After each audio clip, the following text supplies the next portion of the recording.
Chapter 19, United Nations and NATO. This is an historic moment. We have in this past year made great progress in ending the long era of conflict and Cold War. We have before us the opportunity to forge for ourselves and for future generations a new world order, a world where the rule of law, not the law of the jungle, governs the conduct of nations. When we are successful, and we will be, we have a real chance at this new world order, an order in which a credible United Nations can use its peacekeeping role to fulfill the promise and vision of the United Nations founders. This is a quote by George H. W. Bush, 1991. The United Nations is the greatest fraud in history. Its purpose is to destroy the United States. This is a quote by John E. Rankin, U.S. Congressman. The Council on Foreign Relations created the United Nations, UN.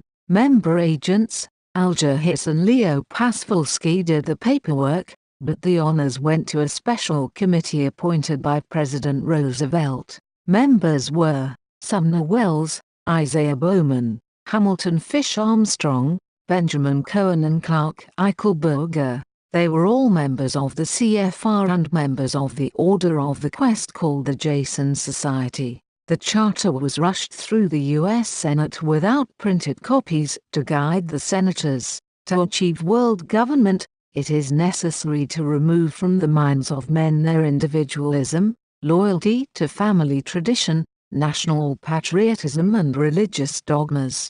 We have swallowed all manner of poisonous certainties fed us by our parents, our newspapers and others with vested interests in controlling us. The reinterpretation and eventual eradication of the concept of right and wrong, which has been the basis of child training, the substitution of intelligent and rational thinking for faith in the certainties of the old people.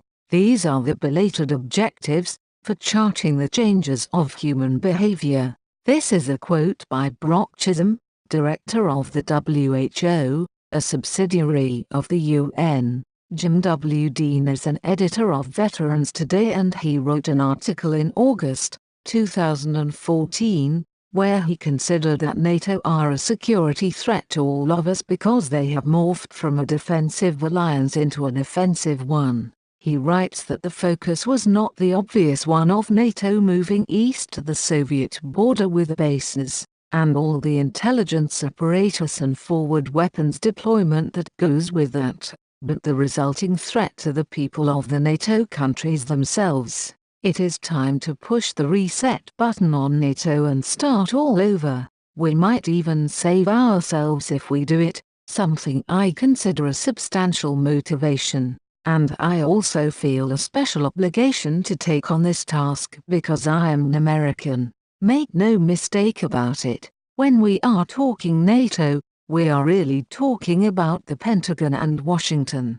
That is where the military power and the folks paying most of the bills are, and paying with borrowed money. It is the sacred principles enshrined in the UN Charter to which we will henceforth pledge our allegiance. This is a quote by George H. W. Bush. Interestingly, these thoughts seem to echo the thoughts of the newly elected President Donald Trump, who was elected a week ago, which has created ripples around the world. He says that Europe, NATO and the US have created a battleground on Russia's border, and it's difficult not to suspect that that was their plan all along, to do it slowly and steadily. The Cold War big game was ended, and another one slowly eased in to replace it by the usual suspects. These were the Western elites who view peacetime as just preparation for the next war, as turbulence creates the ups and downs needed to make huge financial power moves,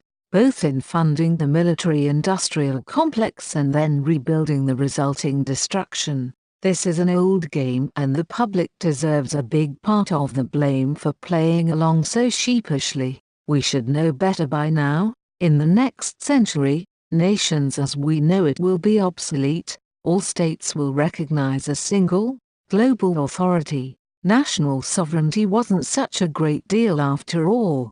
This is a quote by Strobe Talbot, Clinton's Deputy Secretary of State 1992. He also writes that the murder of 300 people aboard down flight MH17 over Ukraine is not what it seems. Independent intel sources are closing in on a geopolitical false flag that was supposed to trigger more public support for NATO's anti-Russian moves. The US in particular has been caught red-handed in giving Kiev our own satellite imagery, where it doctored the date stamps to hide what looks to be Western involvement in a war crime. They are already guilty of aiding and abetting after the fact, by not only releasing their substantial intercept evidence much earlier, but then letting Kiev use it as false evidence, the kind that could trigger a war. NATO of course is aware of every bit of the satellite intel on the MH17 attack. It knows the Russians have not moved armor into East Ukraine, and NATO has lied over and over about Russian military status on the Ukraine border, which independent observers have exposed over and over.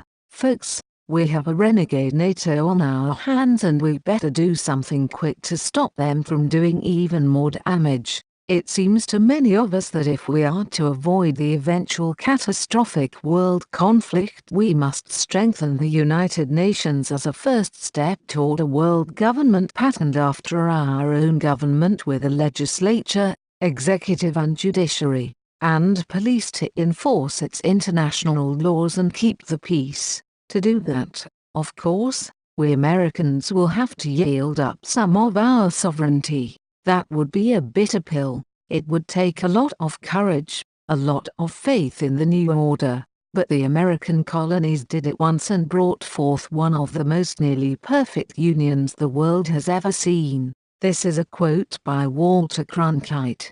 In July 2016, Stephen Kinzer, a senior fellow at the Watson Institute for International Studies at Brown University, and writing for the Boston Globe, commented whether NATO was necessary and that Britain's vote to quit the European Union was a rude jolt to the encrusted world order. Now that the EU has been shocked into reality, NATO should be next. When NATO leaders convene for a summit in Warsaw on Friday, they will insist that their alliance is still vital because Russian aggression threatens Europe. I believe that this is absolute nonsense, rubbish, codswallop, and is pure propaganda. He continues on with the opposite is true. NATO has become America's instrument in escalating our dangerous conflict with Russia. We need less NATO, not more. Donald Trump has talked recently in 2016 about disbanding NATO altogether, and I hope that this happens. Kinzer agrees. The North Atlantic Treaty Organization was founded in 1949 as a way for American troops to protect a war-shattered Europe from Stalin's Soviet Union. Today Europe is quite capable of shaping and paying for its own security, but NATO's structure remains unchanged. The United States still pays nearly 3/4 of its budget. That no longer makes sense. The US should remain politically close to the European countries but stop telling them how to defend themselves. Left to their own devices, they might pull back from the snarling confrontation with Russia into which NATO is leading them. Russia threatens none of America's vital interests. On the contrary, it shares our eagerness to fight global terror, control nuclear threats and confront other challenges to global security. Yet the American generals who run NATO, desperate for a new mission, have fastened onto Russia as an enemy. Secretary of Defense Ashton Carter preposterously places Russia first on his list of threats to the US. Anti-Russia passion has seized Washington. The US plans to quadruple spending on NATO military projects on or near Russia's borders. Recently it has opened a new missile base in Romania, held the largest military maneuver in the history of Poland, and announced plans to deploy thousands more American troops to Baltic bases. NATO commanders and their political masters in Washington do not want to surrender control over European security. They fear Europeans would seek conciliation with Russia rather than follow the NATO model of in-your-face confrontation.